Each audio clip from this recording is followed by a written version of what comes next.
the big takeaway yesterday was Jason Kelce and how, him essentially railing against comfort. He doesn't want comfort. He doesn't want guys to get comfortable. This is all about, expectations. He says expectations are just that. They're bleeping nothing. We got to go out there and play. The moment you're comfortable in this league, somebody's coming for you.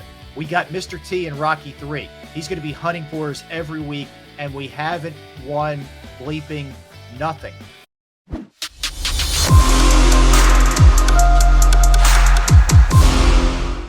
With Howie now, it's a better balance of what he's doing. Mm-hmm. You know what I'm saying? Right. Yeah, it's no denying. I mean, look at the drafts the last 2 years. We just talked about Landon Dickerson. Now Stoutland said he was the most improved offensive lineman. You got that. You got Devontae Smith. You got Milton Williams. You have Kenneth Gainwell. Yeah. That year, and look, we'll see with Jordan Davis and Cam Jurgens and Nakobe Dean. But we'll see how this draft goes. But so far the last couple of years look pretty good with the way Howie's gone with this. All right, you want a Les Snead fun fact? Sure. I used to work with his wife at ESPN. We were production assistants. No way. Oh, get out of here. Who also used to work for the NFL Network. She was one of their original on-air personalities. Do you still know her? I haven't talked to her in 20. I was going to say call her and tell her to get Les on. Let's get Les on. Another fun fact. One of our other production assistants was Manny Diaz, the college football coach. No kidding. We were all production assistants together. Yeah. And then are you kidding me? No. And then Manny went into the the coaching world, and the rest is history. So there you go. Yeah. Here you are, Rob. Here I am with you. Stuck with us. Yeah. Yes. 6 degrees of Rob Ellis. Yes. 6 degrees is just going downhill, huh? Exactly. All right. So the big takeaway yesterday was Jason Kelce and how him essentially railing against comfort. He doesn't want comfort. He doesn't want guys to get comfortable. This is all about, expectations. He says expectations are just that. They're bleeping nothing. We got to go out there and play. The moment you're comfortable in this league, somebody's coming for you. We got Mr. T in Rocky 3. He's going to be hunting for us every week, and we haven't won bleeping nothing. We're not even the champion, so we better work our bleep off. I think when expectations are high, you tend to let things go a little bit. When the expectation is low, we got to fix everything right bleep now. Otherwise, we get fired. Otherwise, people are going to be out on the streets. He says, he says, but to be honest, I don't like comfort. I think comfort is bleeping terrible place to be in this league. I know everybody expects us to be a Super Bowl champions in Philadelphia right now, but I think that can definitely happen, but it's definitely not going to happen being comfortable. I can guarantee you that. He goes on, but I won't read all of it. But clearly a message being sent here, guys. Who's he sending it to? His teammates? The city? Who's he sending this to? Yes, and yes. Check every box? Every box. I mean, this city right now is in a feeding frenzy about the prospects of this team. And maybe a few of his teammates started feeling themselves, looking around, looking at the talent, looking at the prospects, looking at their schedule, and are starting to feel themselves a little bit. So Jason Kelce basically brought everybody back to earth for a moment. Hold up, this is not a sprint. This is a marathon. And along the way, you've got to sidestep a lot of landmines to get to where we want to go and where you want us to go. This is not going to be an easy journey by any stretch of the imagination. I'm not surprised Kelce said it.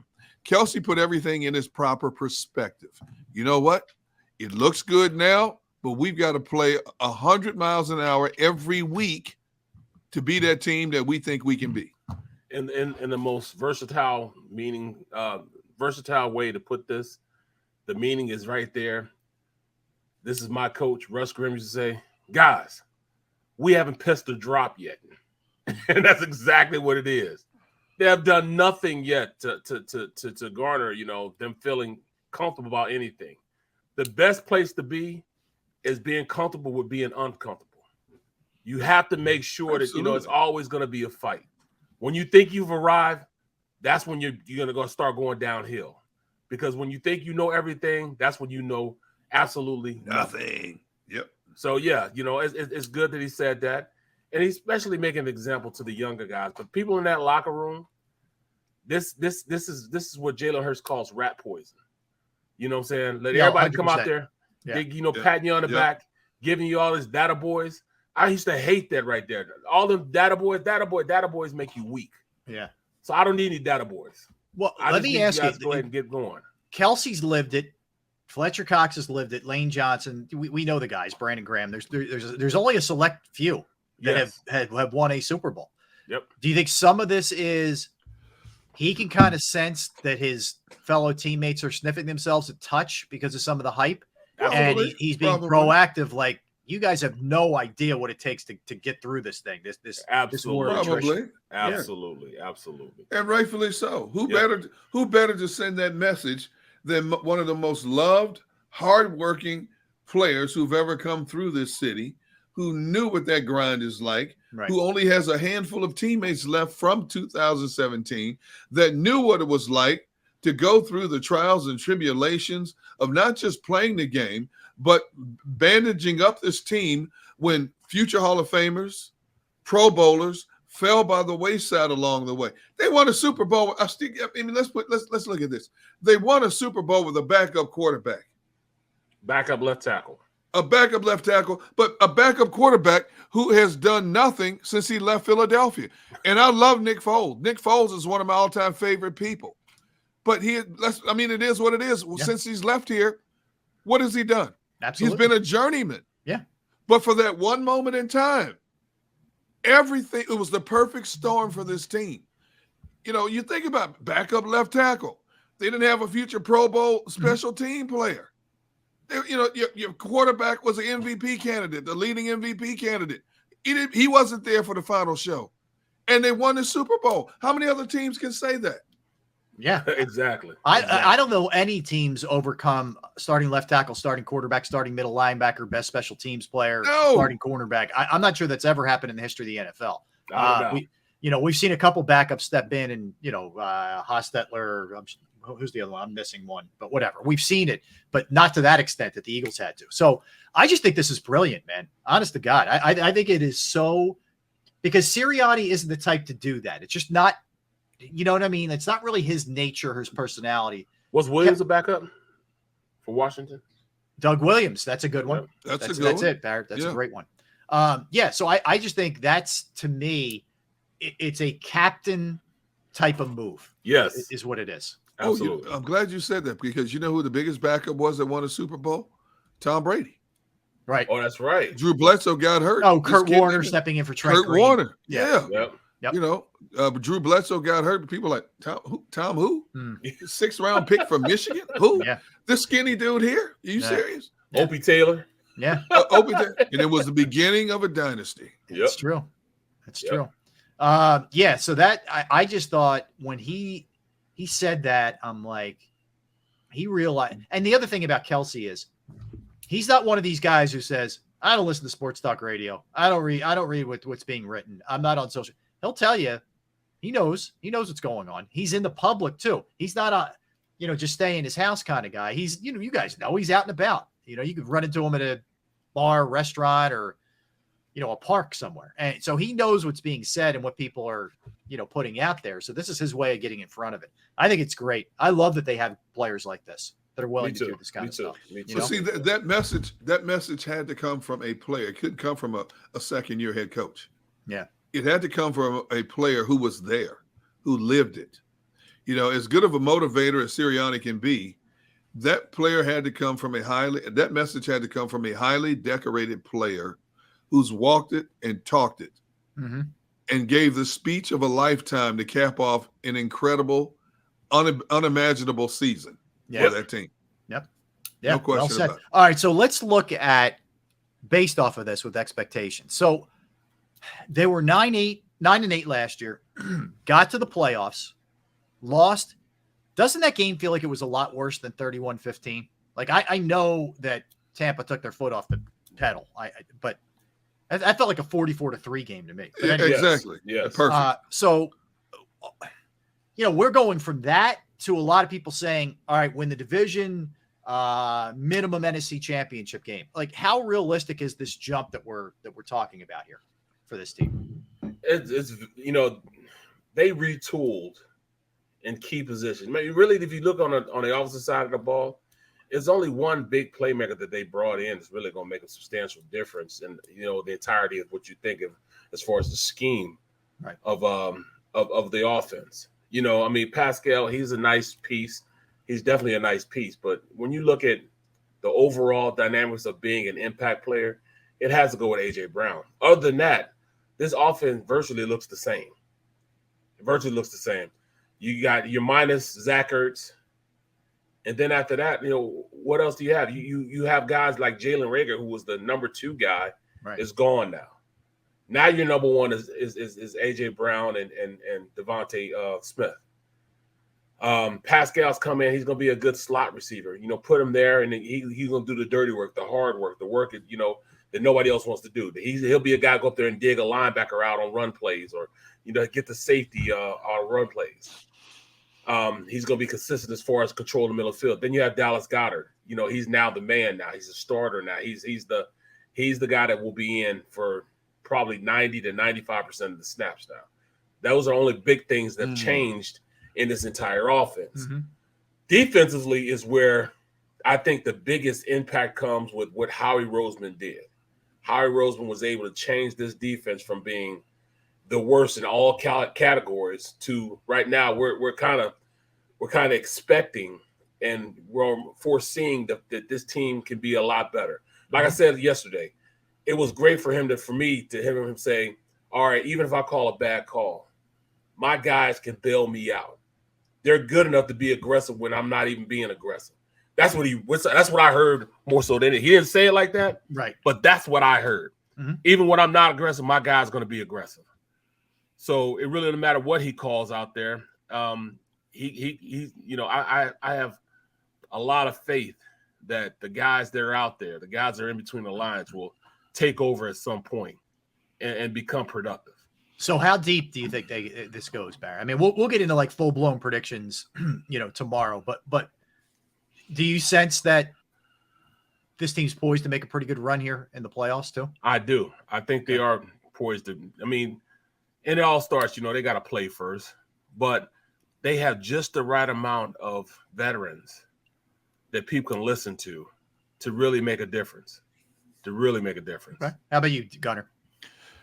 Again, on paper, they look like they're poised to be there at the end with the likes of the Rams, Tampa, Green Bay. But how quickly can all of this new talent fuse and become one cohesive unit? Can they? Can the quarterback live up to our expectations or the team's expectations? Can they stay healthy? And I talk about this all the time. I can't emphasize it enough because I've seen good teams destroyed, i.e. Baltimore last year. Teams destroyed by being decimated by injuries. I mean, Baltimore was like a plague, man, like the Black Plague in Baltimore. You walked into the facility, you had ACL tear. Bubonic plague, yeah. You know what I'm saying? So, and it starts with the health. Entire positions. To cohesiveness. Yep. And then the quarterback, and so if all of those things come together, I fully expect them to be there at the end battling, possibly beyond the second round of the playoffs.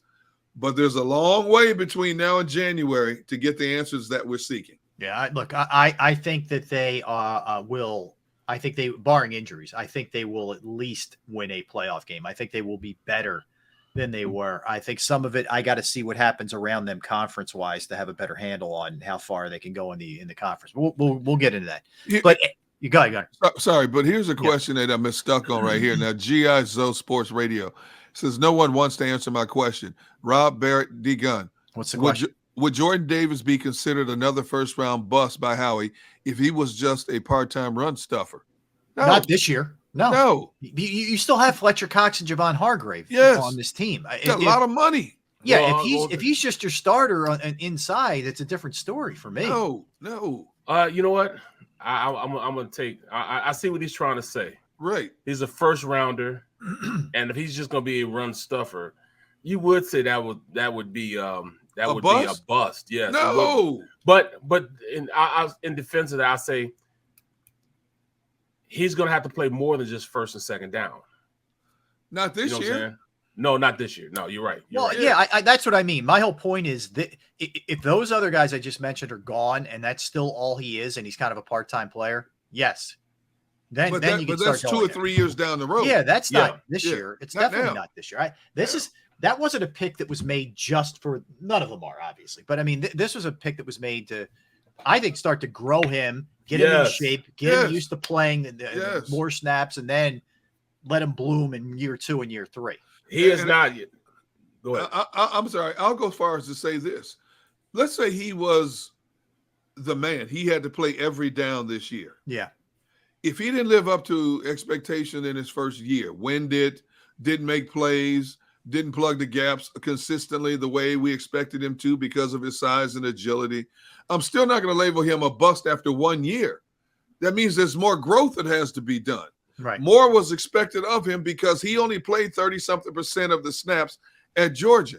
So I'm not going to expect him to make the transition to the most difficult level of this game that you can possibly play. There are a lot of first-round players that have to blossom, before they live up to that, i.e. Brandon Graham. Look how long it took him to live up to that. I don't know. Yes, exactly. All right. So, no, I'm not going to put him – even if he was counted on to be the man the first year, I'm not putting that bust cloud over him after 1 year.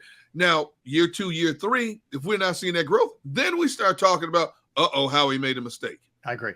It would just look. It would be like equivalent of drafting a first-year quarterback, and oh my God, the guy's not.